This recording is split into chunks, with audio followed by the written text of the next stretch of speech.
Днес си приготвих солен кекс или баничка по зоната. Ако ви се хапва нещо вкусно и здравословно, вижте продуктите и как се приготвя. Нужните продукти включват 2 яйца, 180 грама сирене, 130 грама увесени ядки или увесени трици, 9 грама семена за поръсване, 15 грама зехтин, 200 грама кисело мляко 2%, 1 чайна лъжичка сода, 1 чайна лъжичка хуск и по желание 1 стръкче зелен лук. Започваме приготвянето на соления кекс или баничка.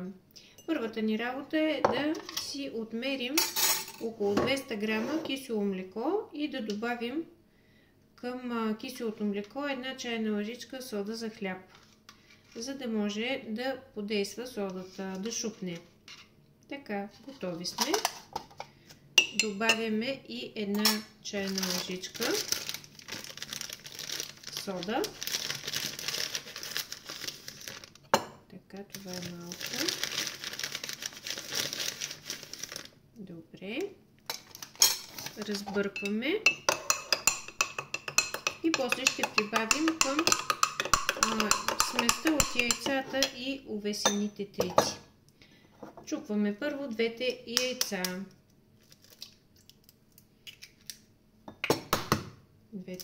Към тях ще добавим малко сол, за да може да ги разбием по-лесно.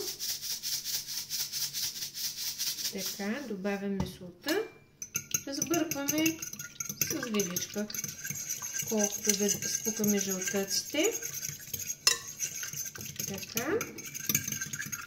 Слагаме на кантарчето и добавяме 130 грама увесени трици или ядки. В случая при мен са смесени увесени трици и увесени ядки.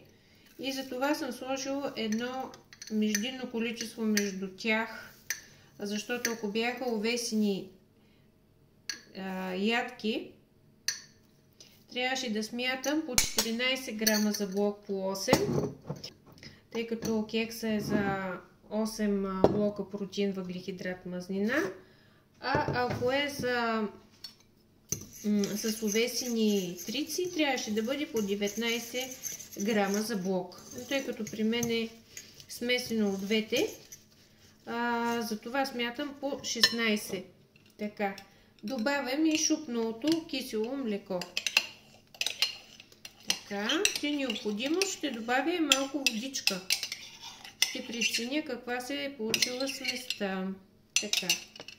Тук сме готови. Така. Към сместа сега ще добавя и 15 грама зехтин за 5 блока мазнина. Ново кантарчето. Хубавото на режима зоната е, че се използва много малко мазнина. Така. 15 грама, точно така. Можехме вместо тази мазнина да добавим 10 броя маслинки. Има различни варианти. Така, добавихме и мазнината. Ще добавим шарена сол, кой каквото обича. Аз харесвам вкуса на шарената сол, може самардала. И едно стръкче от зелен лук, който е по желание. Може да се сложи вместо него, например, ако имате спанак замразен. Нещо зелено за обогатяване на вкуса. Така, добавяме и 1 чайна лъжичка хуск. Хуска е много полезен, както знаете, това е индийски живовляк.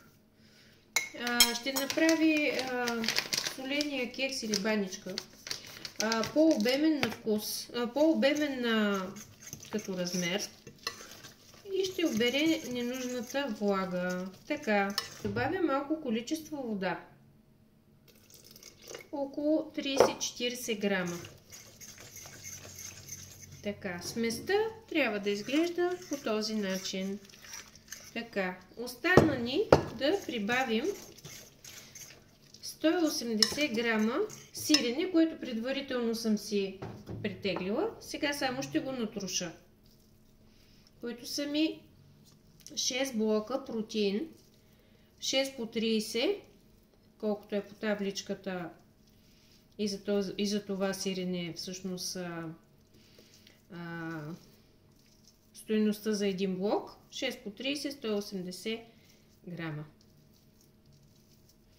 Така. В случая, така, вече сме добавили всички нужни съставки. Разбъркваме добре. Разбъркваме добре. Виждам, че има възможност да добавя още малко вода, защото хуска още ще набъбне, както и овесените трици и ядки. Това е по ваша преценка колко вода да добавите.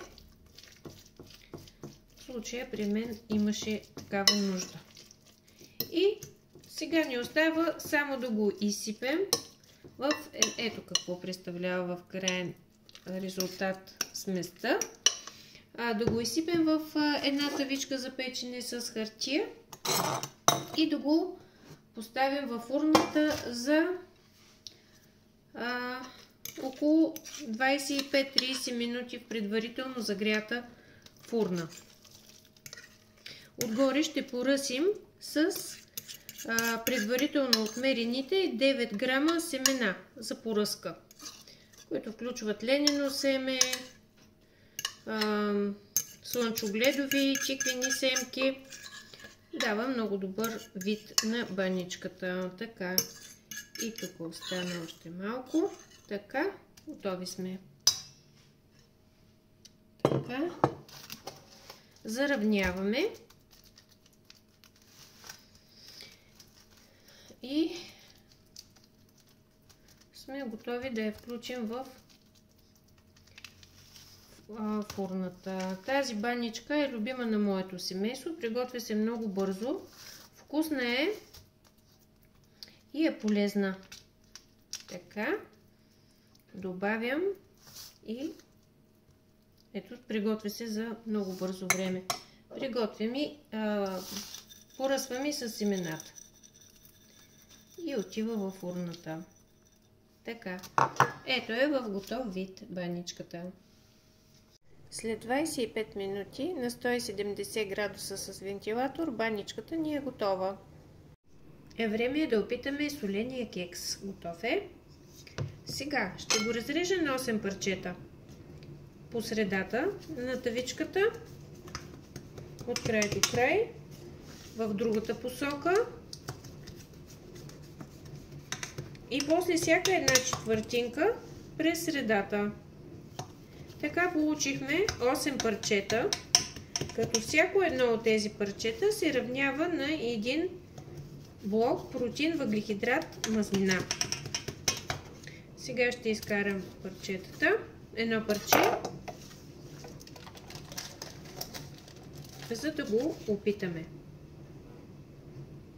Ето го парчето. В чиника. Мисля, че се получава като размер доста добър блок. Така, отчупвам си.